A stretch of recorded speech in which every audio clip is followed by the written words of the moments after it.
स्वागत है आप सभी लोगों का मेरे YouTube चैनल कंपटीशन शिक्षा में। इस वीडियो में मैं बात करने वाला हूं जो बिहार में बिजली विभाग में BSPHCL कॉरस्पॉन्डेंस क्लर्क और स्टोर असिस्टेंट का एग्ज़ाम 20 से 30 जून के बीच कराया गया, उसका एक्सपेक्टेड कट ऑफ कितना जा सकता है। जितना मैं इस वीडियो में कट ऑफ बताया हूं, अगर आपके उतने मार्क्स आ रहे हैं तो बिल्कुल आप निश्चिंत हो जाइए, आपका सिलेक्शन जो है इस बार हो रहा है। ठीक है, मैं इस वीडियो में कैटेगरी वाइज ठीक है अलग एक्सपेक्टेड कट ऑफ बताया हूं, मेल का अलग और फीमेल का अलग। ठीक है, तो इस वीडियो में अंत तक सबसे पहले आप लोग बने रहिए, आपका सारा डाउट इस वैकेंसी से संबंधित इस वीडियो को देखने के बाद क्लियर हो जाएगा। ठीक है, तो सबसे पहले मैं बात करूं, ठीक है, इस वैकेंसी में जो है टोटल पदों की संख्या 931 है। ठीक है, ध्यान से सुनिए, आप लोग कुछ बेसिक जानकारी जान लेते हैं, उसके बाद मैं आप लोगों को कट ऑफ बताने वाला हूं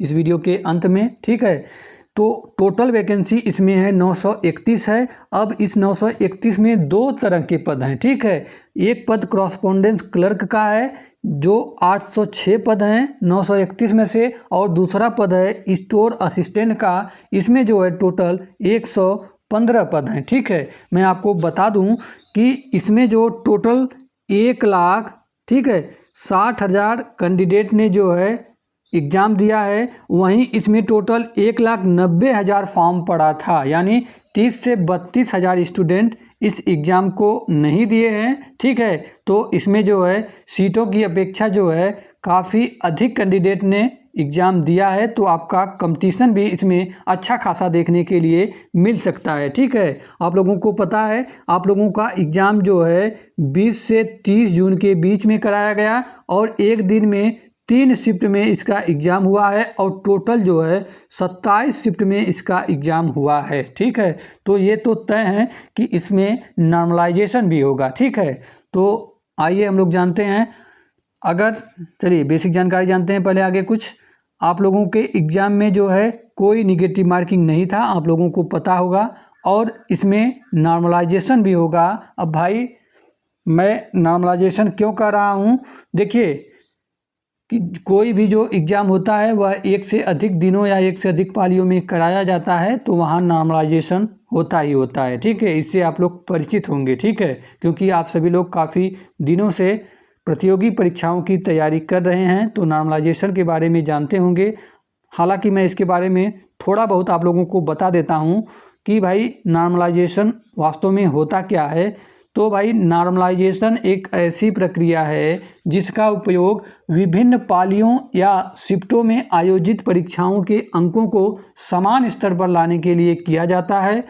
देखिए, जब कोई भी परीक्षा एक से अधिक दिनों या एक से अधिक पालियों में आयोजित की जाती है, तो इससे होता क्या है, प्रत्येक पाली में प्रश्नों का कठिनाई स्तर अलग अलग होता है। इससे कुछ छात्रों को आसान प्रश्न पत्र मिल जाता है और उन्हें अधिक अंक मिल जाता है, जबकि वहीं कुछ छात्रों को कठिन प्रश्न पत्र मिल जाता है और उन्हें कम अंक मिलता है। तो नॉर्मलाइजेशन जो है इसी असमानता को दूर करने के लिए अंकों को समायोजित करता है, ताकि सभी छात्रों को समान अवसर मिले और किसी भी छात्र के साथ अन्याय न हो। ठीक है, तो यही नॉर्मलाइजेशन है। यह दो प्रकार का होता है, दो तरह से लागू अप्लाई किया जाता है। एक इक्वी परसेंटाइल होता है, दूसरा जेड नॉर्मलाइजेशन होता है। ठीक है, और आप में लोगों में केवल एक पेपर है, वह भी ऑनलाइन मोड में हुआ था, कंप्यूटर बेस्ड हुआ था। और आप लोगों के एग्ज़ाम लेवल की बात करें तो आप लोगों का जो एग्ज़ाम लेवल रहा है मॉडरेट टू हार्ड रहा है। ठीक है, आसान नहीं रहा है आप लोगों का पेपर। ठीक है, तो आप लोगों को पता है कि इसका आंसर की आ गया है, और आप लोगों ने मिला लिया होगा कि आपके जो है कितने मार्क्स बन रहे हैं। ठीक है, इसके बाद आप लोगों का रिवाइज आंसर की आएगा। ठीक है, अगर मैं बात करूं कि आप लोगों का रिवाइज आंसर की कब तक आने की संभावना है, तो जहां तक मैंने अभी तक पता लगाया, तो आप लोगों का जो रिवाइज आंसर की है वह अगस्त महीने के लास्ट में आ जाएगा, या सितंबर के फर्स्ट वीक में आप लोगों का जो है रिवाइज आंसर की आ सकता है। और इसमें जो है काफ़ी छात्रों के मार्क्स बढ़ने वाले हैं रिवाइज आंसर की के आने के बाद, और काफ़ी छात्रों के मार्क्स जो है कम होने वाले हैं। ठीक है, तो आइए इसके बाद हम लोग जान लेते हैं भाई कि जो दो तरह के इसमें पद हैं, करस्पॉन्डेंस क्लर्क और स्टोर असिस्टेंट का, उसमें कैटेगरी वाइज सीटें कितनी है। मैं इसमें इसलिए इसे बता रहा हूं क्योंकि जिस कैटेगरी में जितनी अधिक सीटें होंगी उस कैटेगरी की उतनी कम मेरिट जाएगी, और जिस कैटेगरी में जितनी कम सीटें होंगी उस कैटेगरी की उतनी अधिक मेरिट जाएगी। ठीक है, तो सीटों की जानकारी भी रहना हम लोगों को काफ़ी आवश्यकता है, यानी महत्वपूर्ण है। तो सबसे पहले हम लोग बात करते हैं करस्पॉन्डेंस क्लर्क के। तो मेल और फीमेल की अलग अलग बात करेंगे। इसमें जो यूआर की सीटें हैं, मेल के लिए 210 सीट, फीमेल के लिए 113 सीट हैं, और ईडब्ल्यूएस के लिए मेल में 56 सीट। मैं करस्पॉन्डेंस क्लर्क का ये बता रहा हूँ, मेल के लिए 56 सीट, ईडब्ल्यूएस फीमेल के लिए 24 सीट। ठीक है, ईबीसी कैटेगरी के लिए मेल में 91 सीट, फीमेल के लिए 54 सीट, और बीसी कैटेगरी के लिए मेल में 65 सीट और फीमेल के लिए 32 सीट। वहीं एससी कैटेगरी के लिए मेल के 81 पद और फीमेल के 48 पद हैं करस्पॉन्डेंस क्लर्क के। वहीं हम लोग एसटी कैटेगरी की बात करें तो इसमें जो है मेल के 6 सीट और फीमेल के जो है 2 सीट करस्पॉन्डेंस क्लर्क के हैं। ठीक है, इसके बाद मैं बात करता हूँ स्टोर असिस्टेंट का, मेल और फीमेल का दोनों अलग अलग। तो इसमें यूआर का, स्टोर असिस्टेंट का मेल का टोटल 30 पद है और फीमेल का 17 पद है। ठीक है, ईडब्ल्यूएस का 8 पद मेल का और 3 पद जो है फीमेल का। ईबीसी कैटेगरी में 13 पद मेल के, 8 पद जो हैं फीमेल के हैं, और बीसी कैटेगरी के 9 पद मेल के और 5 पद जो है फीमेल के हैं। ठीक है, एससी कैटेगरी के 11 पद मेल में स्टोर असिस्टेंट के हैं और 7 पद जो है फीमेल के स्टोर असिस्टेंट के हैं एससी कैटेगरी में। ठीक है, और अंत में मैं बात करता हूँ एसटी कैटेगरी की। तो इसमें मेल के जो है 1 सीट स्टोर असिस्टेंट के हैं और फीमेल का इसमें एक भी सीट नहीं रही। ठीक है, तो ये रहा सीटों का विवरण जो है कैटेगरी वाइज। इसके बाद मैं बात करता हूँ कि आप लोगों का जो है एक्सपेक्टेड कट ऑफ कितना जा सकता है। ठीक है, सबसे पहले देखिए मैं मेल की बात करूँगा, उसके बाद मैं फीमेल की बात करूँगा।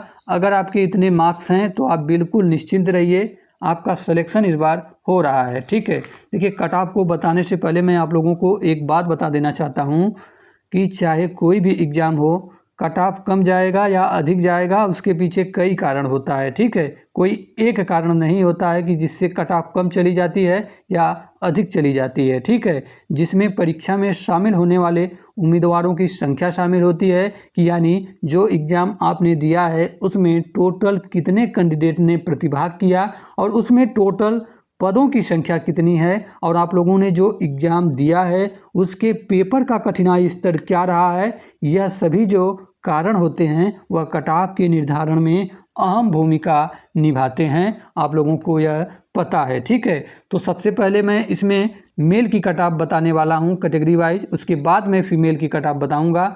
तो अगर आप मेल कैंडिडेट हैं तो यह, और आप यूआर, आपकी कैटेगरी यूआर या जनरल है तो आपके अगर जो है 80 ± 3 मार्क्स हैं तो मेरे हिसाब से आपका सिलेक्शन इस बार इस वैकेंसी में हो जाएगा। ठीक है, तो यूआर के बाद अगर आपकी कैटेगरी जो है बीसी है और आपके अगर 78, ध्यान से सुनिएगा, 78 ± 3 मार्क्स हैं तो मेरे हिसाब से आपका सिलेक्शन इस बार आपकी कैटेगरी में श्योर है। ठीक है, तो 2 कैटेगरी के बाद हम लोग बात करते हैं, अगर आपकी कैटेगरी जो है ईडब्ल्यूएस है। ठीक है, और आप मेल कैंडिडेट हैं तो आपके अगर 76 ± 3 मार्क्स बन रहे हैं तो मेरे हिसाब से आपका सिलेक्शन इस बार हो रहा है। ठीक है, इसके बाद हम लोग बात करें आपकी कैटेगरी अगर ईबीसी है तो आपके अगर 74 ± 3 मार्क्स बन रहे हैं तो आप बिल्कुल निश्चिंत रहिए, आपका सिलेक्शन इस बार हो रहा है। ठीक है, वहीं हम लोग बात करें आपकी कैटेगरी अगर एससी है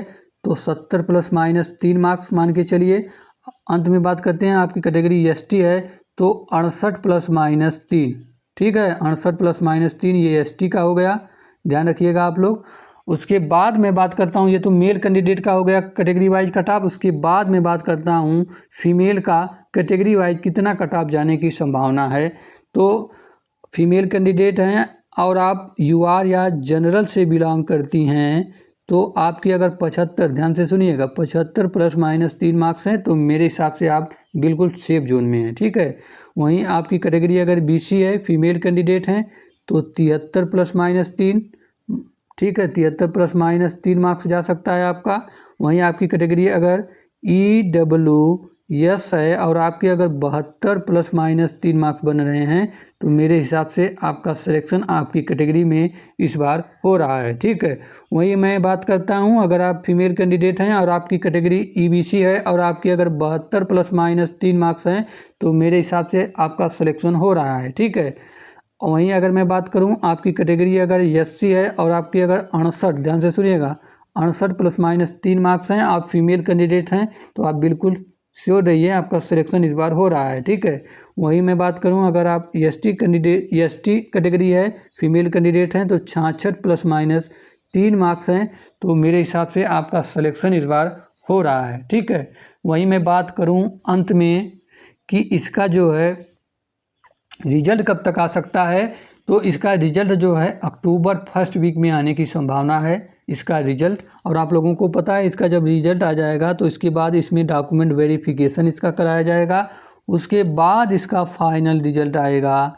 DB PST कराने के बाद, सॉरी PST नहीं, डॉक्यूमेंट वेरिफिकेशन कराने के बाद इसका फाइनल रिजल्ट आएगा। उसके बाद इसमें जो कैंडिडेट चयनित रहेंगे उनको जो है नियुक्ति पत्र प्रदान किया जाएगा। ठीक है, अंत में अगर आप लोग इस चैनल को अभी तक सब्सक्राइब नहीं किए हैं तो चैनल को सब्सक्राइब कर लीजिए, क्योंकि इस वैकेंसी से संबंधित कोई भी जानकारी होगी तो इस चैनल के माध्यम से सबसे पहले और सबसे सटीक जानकारी आप लोगों को दी जाएगी।